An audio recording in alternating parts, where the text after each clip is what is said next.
Thank you very much, Mr. President. It's a big happiness for me and I'm very proud. Okay, I will start from my questions. Situation in Syria become more dangerous and more unpredictable. Why?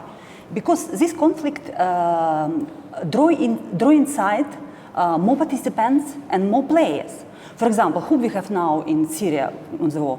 Iran, Lebanon, Hezbollah, Russia, Turkey, USA with huge coalition, China showing interest. I mean, do you have any concerns that this conflict result in Third World War? Or maybe it's already beginning of Third World War? If we want to talk about the problem, we have to talk about the crux of the problem, the source of the problem, is the terrorism. And no matter who's interfering in Syria now, the most important thing, who's supporting the terrorists on daily basis, every hour, every day. That's the main problem. If we solve that problem, all these complicated images that you described is not a matter. I mean, it's not a big problem. We can solve the problem. So it's not about how many countries interfering now. It's about how many countries supporting the terrorists, because the Russian, Iran, and Hezbollah are our allies, and they came here legally. They support us against the terrorists, while the other countries that you described, who are interfering, they are supporting the terrorists. So it's not about the number, it's about the main issue, the terrorism. Second is about the word War III. This term have been used recently a lot, especially after the recent escalation regarding the situation in Syria. I would say what we have now, what we've been seeing recently during the last few weeks and maybe few months, is something like more than Cold War, less than war, a full-blown war. I don't know what to call it, but it's not something that has existed recently, because I don't think that the West, and especially the United States, has stopped their Cold War even after the collapse of the Soviet Union. Yes, so it's going on. Yeah, you have many stages in that regard, and Syria, one of these important stages. You see more escalation than before, but the whole issue is about keeping the hegemony of the American around the world, not allowing anyone to be partner on the political or international arena, whether Russia or even their allies in the West. So this is the essence of this war that you describe as Third World War that exists. It is a world war, but it's not military war. Part of it is military, part of it is terrorism and security, and other part is political. So you're correct, but in different way, not only about Syria. Syria part of this war. But you told Syria became stage of this war. Yeah. Why Syria? I mean, okay, you are a big country, but you have oil, but not like Saudi Arabia. Why exactly Syria? It has many aspects. The first one, if you want to talk about the regional conflict, Syria has good relation with Iran. And Saudi Arabia wanted to, let's say, to destroy Iran completely. Maybe in the political sense and maybe in the material sense or factual sense, for different reasons.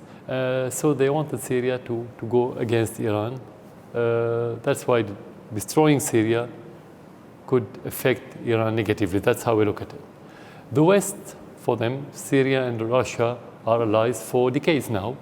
And again, if we undermine the position of Syria, we can influence the Russians negatively. But there's something else. It's about the historical role of Syria. Syria has played that role in the region for centuries. It was always the hub of the geopolitical dynamic in the Middle East. So controlling Syria, since the pharaohs, it's before the Christ, since the pharaohs, they used to fight for Syria, the pharaohs and the Hittites. This is historical basis. So it has a role, geopolitics, the position on the Mediterranean, the society, because Syria is the fault line between the different cultures in this region. Whatever happens in Syria will influence the region negatively and positively. So controlling Syria is very important. Although Syria is small, it's very important to control the rest of the region. Second, Syria is an independent country. And the West doesn't accept any independent country, whether Syria is a small country or Russia is a great power. What's their problem with Russia? Because you say yes and no. You have to keep saying yes. So that's the problem with the West. So that's why Syria. Some Western media affirm that the war in Syria now became straight conflict between Russia and USA. You agree with this? Yeah, for a simple reason. When I said at the very beginning that the issue about the terrorism, Russia wanted to fight terrorism for different reasons, not only for Syria, not only for Russia, for the rest of the region, for Europe, for the rest of the world.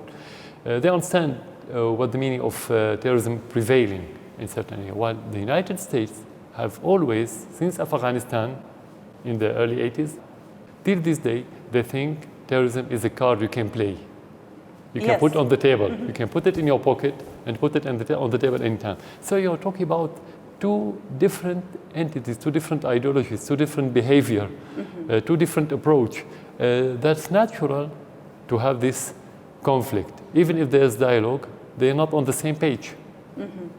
Now we have new player in this region. Okay, it was Turkish intervention, and nobody speak about this now. Like nothing happened. What's your opinion about role of Turkey in this war and about this intervention? If we start from today, it's invasion. Invasion. This incursion is invasion, whether a small part or large part of the Syrian territory is invasion against international law, against the moral, against the sovereignty of Syria.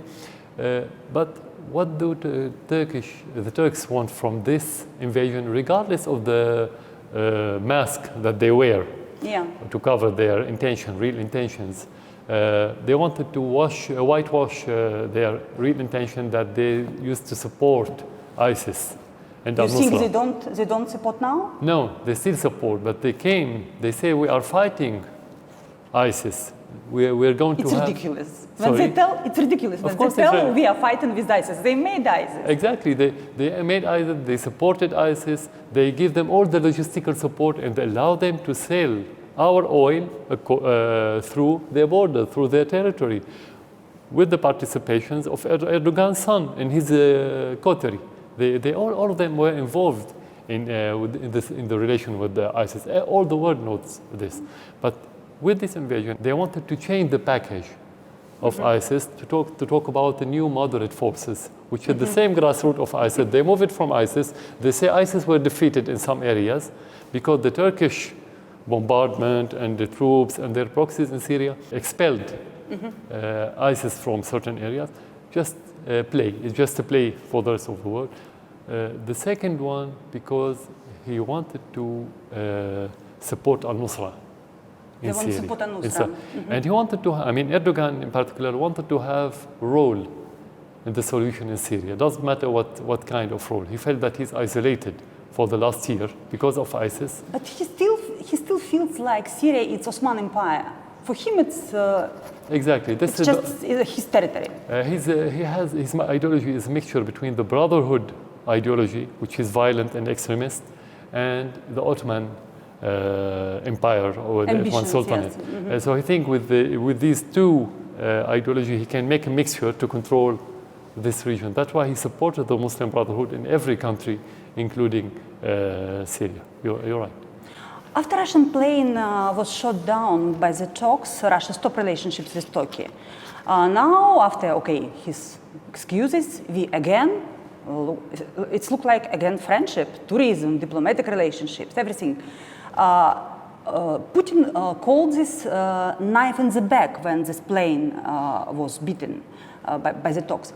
Do you think maybe we Russians make mistake to trust Erdogan again after his betrayal? No, actually, I look positively to this relation.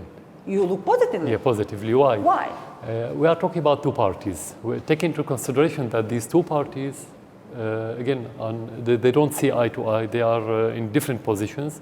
Russia based its policy on the international law, respecting the sovereignty of other states, and understanding the repercussions of the terrorism prevailing anywhere in the world. While the other party, Turkish party, based his policy on the ideology of Muslim Brotherhood. They don't respect the sovereignty of Syria, and they supported the terrorists. So you can see there's polarization. Each one is in exactly or completely the opposite side. So through this rapprochement, let's say, between Russia and Turkey, the only hope that we have as Syria that Russia can make some changes in the Turkish policy. This is our hope, and I'm sure that this is the first goal of the Russian diplomacy toward Turkey these days in order to decrease the damage of the messing up with the Syrian territory by the Turkish government. I hope they can convince them that they have to stop supporting terrorists, stop allowing the flow of terrorists and money for those terrorists through their borders. This terrorist, it's instrument of influence. He will never refuse from this instrument. It's his people, and if he will try to fight with them, they will start to fight with him. I mean, it's big risk for him to refuse from sponsorship of terrorism. It's big risk for his power. Yeah, that's why I didn't say the Russian will change his policy. I said they will decrease the damage because somebody who belonged to the Muslim Brotherhood, violent and extremist and fanatic ideology cannot be a straight person, to be frank and to be realistic. So what you're talking about is very realistic. I agree with you for 100%, but at the end, you have to try. You try. If you change 1%, that's good. If you change 10%, then that's good. You don't have to have the full change, and we don't have this hope. We don't raise our expectations a lot, especially with somebody like Erdogan and his clique. But any change in this moment, that will be good. And that this hope that we have, I think the same that the Russian officials have this time through this relation. And I think this is the wisdom of the movement of the Russian government toward the Turkish government, not because they trust this government, but they need good relation with the people. And that's completely correct. For me, it's a very strange thing. Daesh, ISIS, with their ideology, never threat Israel. Yeah. And Israel never threat Daesh, Exactly. ISIS. It's like some kind of agreement about, maybe not on friendship, but neutrality. Why you think it's like this, and what's the role of Israel in this war? Not only ISIS, not only of course or Daesh, not only al-Nusra, anyone, any terrorist who hold a machine gun and started killing and destroying in Syria was supported by Israel, either indirectly through the logistical support on the frontier, or sometimes by direct intervention by Israel against Syria in different areas in Syria. Why? Because Israel, our enemy, because they occupy our lands, and they look at Syria as enemy, of course. And for them, they think if they undermine the position of Syria and make it weaker as a whole, as society, as the army, as a state, that will prevent Israel from moving toward the peace. And the price of the peace is to get back the Golan Heights to Syria. So for them, Syria will be busy with another issue now. It won't be busy to talk about the Golan or the peace process, or even to do anything to get back its land. That's why Israel is supporting every terrorist, and there's no contradiction between Israel and any organization like al-Nusra or ISIS or any Al-Qaeda link organization. Your army lost a lot of blood, it's obviously. But from other side, when I sit in Damascus and see in cafe a lot of young people who drink coffee from morning and ask, who are these young men? Why are they not on the front? I thought, it's students. After this, I see fitness centers full of young people with very good muscles. What they're doing here? Send them all on front. I mean, I don't understand why you didn't make this general mobilization of army. Like we made this in patriotic war. When we had big war, we sent all men on to front. Yeah. What we have now is a partial, let's say, mobilization. Why partial? Or what meaning of partial? It's not the highest level. The highest level of mobilizations means for everyone to go to fight to different military fronts. It means you won't have anyone at the universities, you won't have teachers at schools, you won't have employees to do anything. Even the trucks, the cars will be managed by the government, and anything else that would be part of this war. That would be okay if this war will last for a few weeks or a few months maybe. But for a war that's been there for now nearly 6 years, it means that the paralysis of the society and the paralysis of the state, and you won't win the war if you have paralyzed society. So you need to have balance between the war and between the basic needs of the society, the university, and the services that you should offer to the people. That's why it's crucial to make that balance. So that's our point of view.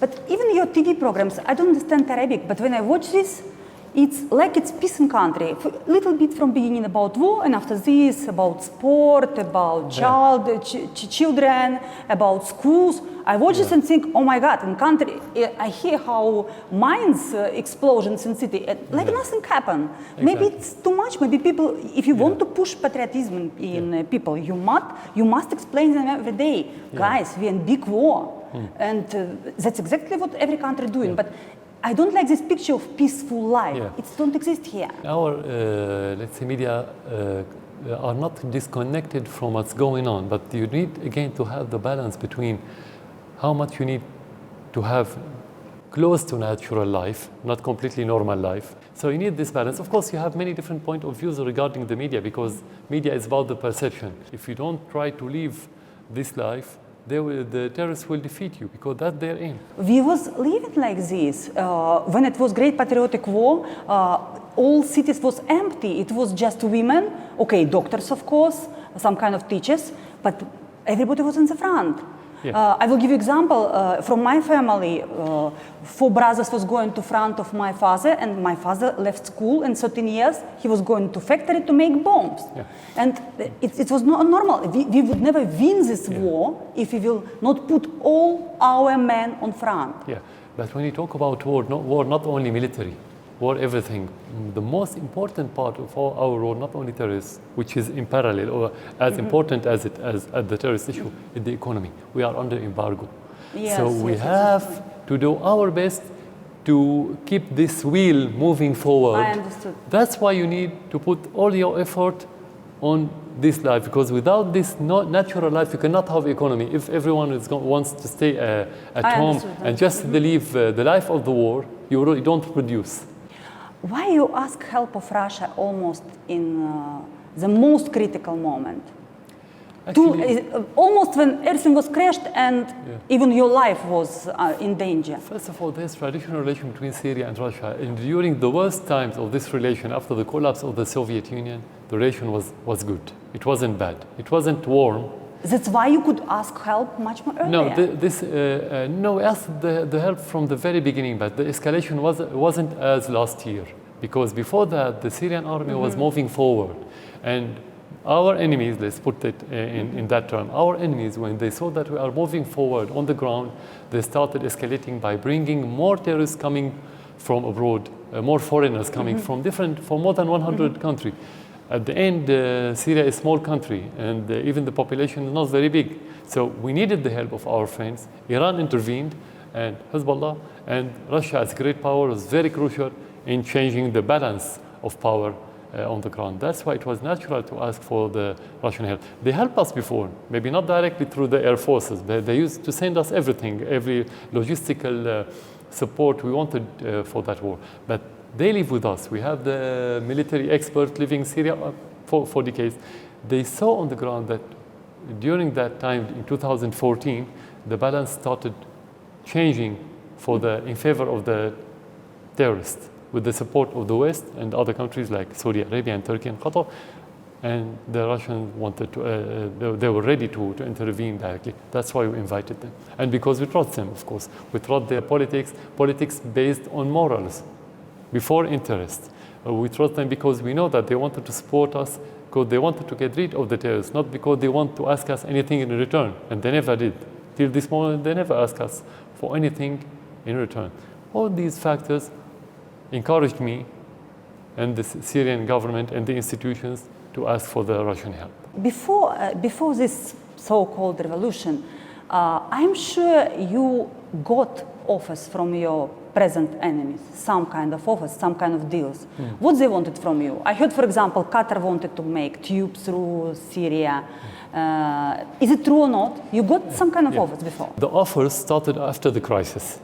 Because they wanted to use the crisis. If you do this, we're going to help you. What they wanted from you? But before the crisis, it wasn't offer. They wanted to use Syria indirectly, not offer. They wanted to convince us to do something. The main issue was, that time, around the world was the nuclear file of Iran. It was the main issue around the world, and Syria has to convince Iran to go against its interests that time. France tried, Saudi Arabia wanted us at that time to be away from Iran with no reason, just because they hate Iran. But what about this tube? It's really they wanted to make a gas tube through Syria? No, they didn't talk about it, but because Syria was supposed to be a hub in that regard of power in general, a tube coming from the east, Iran, Iraq, Syria, Mediterranean, and another one from the Gulf toward Europe.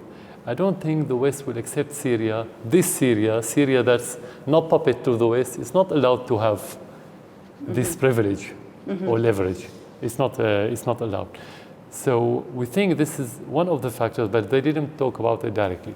After the war, the offer was directly from the Saudi that if you... Directly from whom? From the Saudi. From Saudi. If you move away from Iran and you announce that you disconnect all kind of relations with Iran, we're going to help you. It's very simple and very straight to the point.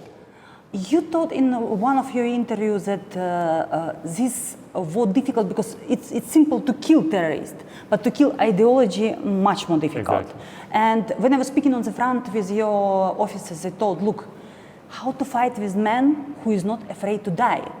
For him, it's just pleasure to die because 72 virgins wait for him in paradise, yes. Exactly. And our people, of course, normal people, they're afraid to die. And already it's moral spirit not the same. Much more higher, terrorists have much more higher moral spirit. Yeah. How to kill this ideology? You're correct. If you talk about those fighters, ideological fighters who are, or terrorists, let's say, who are fighting our army, the only way is to fight them and kill them. You don't have any other way. They're not ready for any dialogue, and you don't have time to make dialogue. You want to protect your citizens, so you have to kill them. But that's not enough. It's like regenerating, like the video games. You keep regenerating anything you want. You kill one, you're going to have another 10. So there's no end to that issue. The most important thing is in the midterm, in the long term, is to fight this ideology through similar but moderate ideology. I mean, you cannot fight extremism in Islam with any other ideology but the moderate Islam. So this is the only, but it takes time. It takes young generation to work on this young generation, to work on the means and to suffocate the money that's being paid by the Saudi government and Saudi NGOs and Saudi institutions to promote the Wahhabi ideology around the world. You cannot say, I'm going to fight this ideology, at the same time allowing their sheikhs or imams promoting, and their madrasas promoting this dark ideology. It's impossible. And that's what's happening in Europe. You're talking about generation that lived there for generation now, the third or fourth generation living in Europe, but they send us terrorists from Europe now. They never lived in our region. They don't speak Arabic. Maybe they don't read Quran, but they are extremists because they allow the Wahhabi ideology to infiltrate Europe. So we need to deal with many things. You have to deal with the media, how to deal with their strong media that's being financed by the petrodollar in Saudi Arabia and other Gulf states to promote this extremism. How to deal with it. You need many aspects and many parallel paths at the same time. This is one way you can defeat it. But dealing with the terrorists, this is the last path. And this is the compulsory path. You cannot avoid it, but it's not a solution. Yes, but I always felt something mystic in this fighting for Damascus, and I understood after why so many mercenaries come here. One professor of theology, Islamic theology, explained me that they really believe in the city Dabik. It will be apocalypse, and it's main battle between evil and good. And that's why then they're now already, because I was in Bosnia, for example, many mercenaries going through Bosnia, and they all tell we are going to Dabik. For them, it's mystic meaning. Exactly. How to kill this, I cannot imagine. Exactly. Because it's big propaganda of this, go to Dabik, go to Syria, because Syria is main place for apocalypse. A holy place now for the fighting. Yes, I mean, it's like holy place. if you want to go to paradise, you have to go through Syria. Maybe if you die somewhere else, you won't go to paradise. This is part of the ideology. That's why they are sure if they will die in Syria, they will go straight to paradise? That's how they think. And some of them, they think if they kill more innocent, they may have iftar in Ramadan with the Prophet, for example. That's how they believe. They wash their brains completely. So you cannot blame them. They are ignorant. Most of them are teenagers. Yes.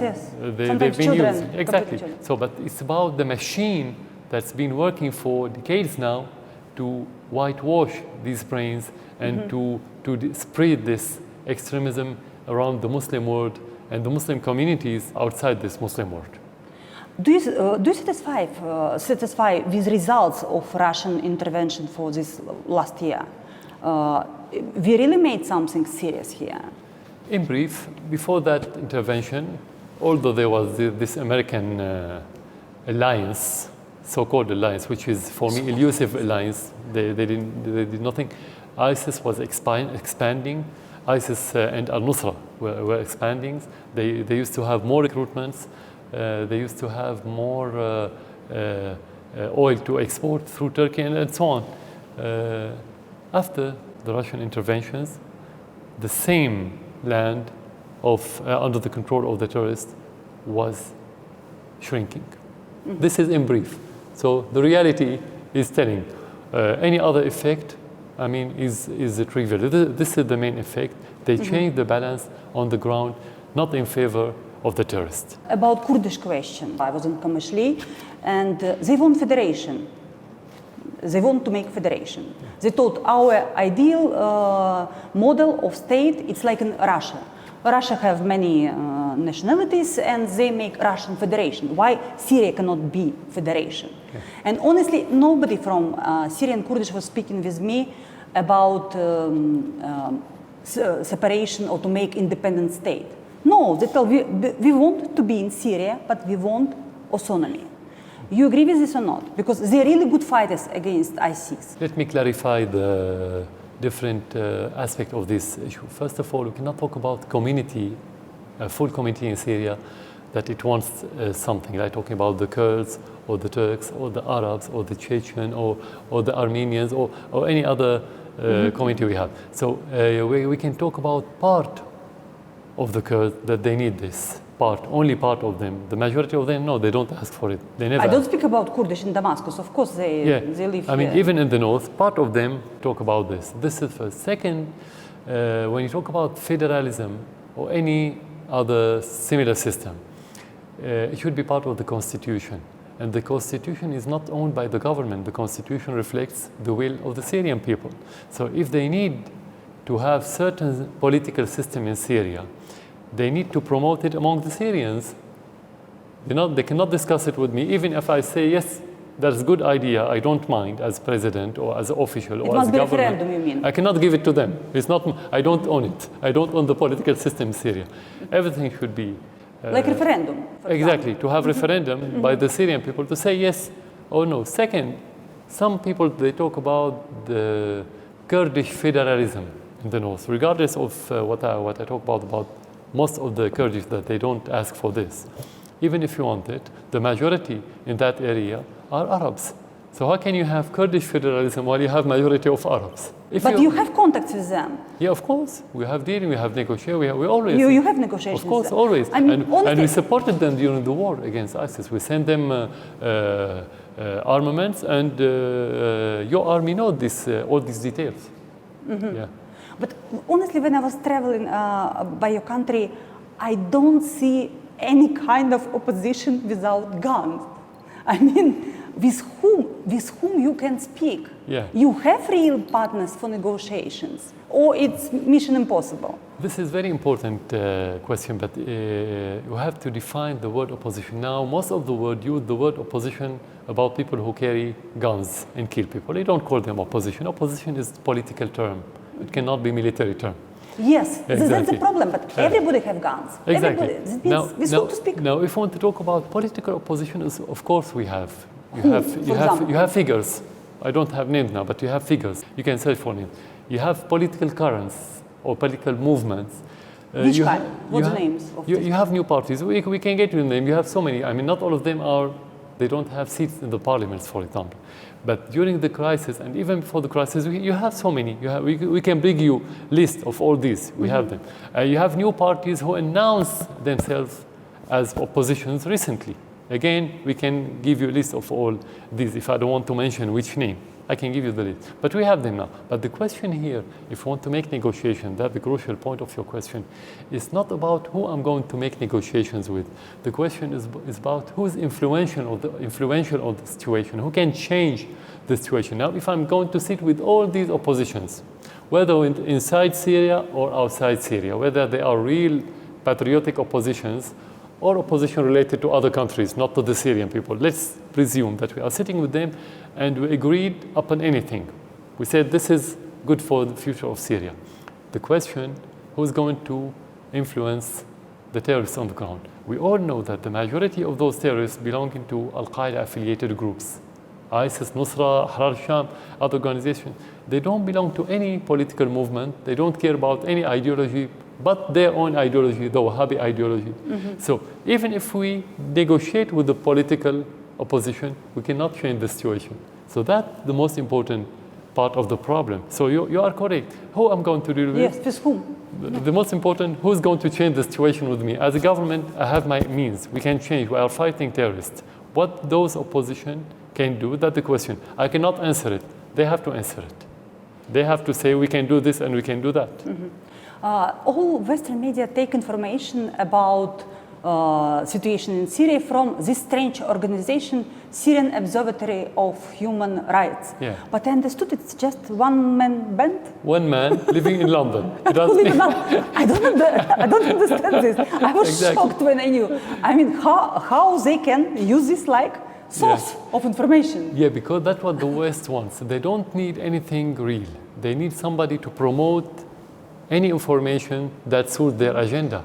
And they promote it as a real one, as a fact. And as you know now, most of the people in the West are brainwashed regarding what's going on in Syria and maybe in Ukraine. I mean, the same. In Russia, they try to, and they succeeded and brainwashed their public opinion, and this is one of the tools. So it's not the only one. They have many tools, similar tools, like the white helmets recently. Who are they? Actually, they work with Al-Nusra in the area that's controlled by Al-Nusra. How can you work in the same area if you're not under the control of Al-Nusra? More importantly, many of their members, there's videos and pictures of them celebrating the death of Syrian army soldiers. They're celebrating on their bodies. Not long time ago, you mean when America was bombing now Syrian army? You mean this case? No, in different areas, in Aleppo. In different areas, In Aleppo, you had fights, and they picture themselves over the bodies of Syrian soldiers. The white helmets with Al-Nusra. So this is changing of the package of Al-Nusra under the title of white helmet, that the good people who are sacrificing their life to help the others and children, and this emotional picture that would affect the public opinion in the West. And we even don't know from where these pictures. Sorry? Nobody knows from where these pictures. They don't verify anything. It's not important. Now in the internet you can find anything. You cannot verify anything on the internet. You just watch, you feel emotional because the picture in Syria should be black and white. The good people versus the bad army or the bad president or bad government or the bad official, let's say. This is the only picture they wanted to have in order to convince their public opinion that we can continue pressuring the Syrian, that they are supporting the good Syrian people against their bad government, and so on. You know this propaganda. But what will give you liberation of Aleppo in strategic point? Aleppo, we call it the twin of Damascus for many reasons. It's the second big city in Syria. Damascus is the capital, political capital, while actually Aleppo is the industrial capital in Syria. But no industry now anymore there. Everything crashed. No, exactly. No, most of the factories in Aleppo, they don't work. They were taken to Turkey. But if you will take Aleppo, what it will change in war? Because it's the second city, but you can cut Al-Nusra from... no, first of all, it has political gain, on the strategic level, political gain, national gain. then from the strategic point of view, military point of view, you don't cut. It's going to be the springboard as big city to move to another areas, to liberate another areas from the terrorists. But this is the importance of Aleppo now. Okay, it's liberation, but what's your next step? How to cut this connection between Turkey and Idlib? Because this is the main source, mainstream of money, soldiers, everything. You cannot cut because Idlib is adjacent to Turkey. It's right on the Syrian-Turkish border. So you cannot cut. You have to clean. You have to keep cleaning this area and to push the terrorists to Turkey, to go back to where they come from, or to kill them. There's no other options. So, but Aleppo is going to be very important springboard to do this move. How many foreign mercenaries passed through your country for the last 5 years, approximately? No one can count because we don't have regular borders now. They don't cross the borders regularly, of course. But the estimation through one of the German research centers that was published a few weeks ago, they talk about hundreds of thousands of terrorists. Hundreds of thousands? Hundreds of thousands. They talk about more than 300,000, which is, I don't know more than if, 300,000? Yeah, I don't know if it's correct or not, or precise or not, but if we talk about hundreds of thousands, even if you talk about 100, it's full army. It's full army. Exactly. It's whole That's army. why you keep killing, but you still have recruitment coming from abroad. So you talk about hundreds of thousands coming from different areas in the world. And this is very realistic. You have hundreds of thousands of terrorists around the world having the same ideology, the Wahhabi ideology. That's very realistic. This is not exaggeration. Just for me, I was speaking with your opposition in 2012 in Istanbul with young people who told you we want human rights, we want human rights. It was secular, normal people without beard who was, by the way, drinking beer in Ramadan. But just for a few years, they became fanatics. Yeah. This is strange for me. And they was completely secular. And who is commanders in Daesh, in ISIS? It's ex-colonels, ex-majors from army of Saddam Hussein. They're secular people too. Exactly. How it became army of fanatics? Yeah. I don't understand. Part of it related to what's happened in Iraq after the invasion in 2003, where the American army, or the Americans in general, control everything in Iraq, including the prisons. And the leader of ISIS and most of his entourage were in the same prison. So ISIS was created in Iraq under the American supervision. It was maybe not ISIS period, Al-Qaeda. No, it was called IS. It wasn't ISIS. It was Islamic State. Islamic State, okay. Of Iraq, because it was in Syria at that time. That's why it was called IS. That was in 2006. 2006? Six, of course. And already it was Islamic State, 2006? Before the withdrawal of the Americans. That's why they played either direct role or indirect role in creating ISIS. Now, when it comes to Syria, when we talk about the very beginning of the problem, before anybody was talking about al-Nusra or ISIS, they called it free army as a secular power fighting the government and the army. Actually, from the very beginning, if you go back to the internet and you have videos, you have pictures, you have everything, the beheading started from the very first few weeks. So from the very, very beginning, it was extremist movement, but they called it free army. But when it becomes bigger and bigger, and the beheading couldn't be hidden anymore, they had to confess that there's al-Nusra. But actually, the same one. Al-Nusra is the same one as Free Syrian Army, the same as ISIS. You have the same grassroots moving from area to area for different reasons. One of them is the ideology. The other one is out of fear, because if they don't move from place to place, they may kill you. Third one, for the money. ISIS used to give highest salaries for a certain time, 1 year ago, 2 years ago, and before. So many of Al-Nusra and Free Syrian Army joins ISIS for the money. So you have many different factors, but the basics, but the same basic, the same foundation of extremism is the common thing between all these different names and organizations. Can I ask you a personal question? In 2013, when your life was in so big danger, when America already almost decided to bomb Syria, why didn't send your family in safe place? How can you convince the Syrian to stay in their country while you ask your family to leave your country? You cannot. You have to be the first in any term used regarding the patriotic, let's say, headline. You have to be the first as president. You, your family, anyone around you in the government, your staff. You cannot convince the people in your country that you can defend your country while you don't trust your army to defend your family. So that's linked to it. I understood. That's why it was natural. I never thought about this actually. Thank you very much for interview.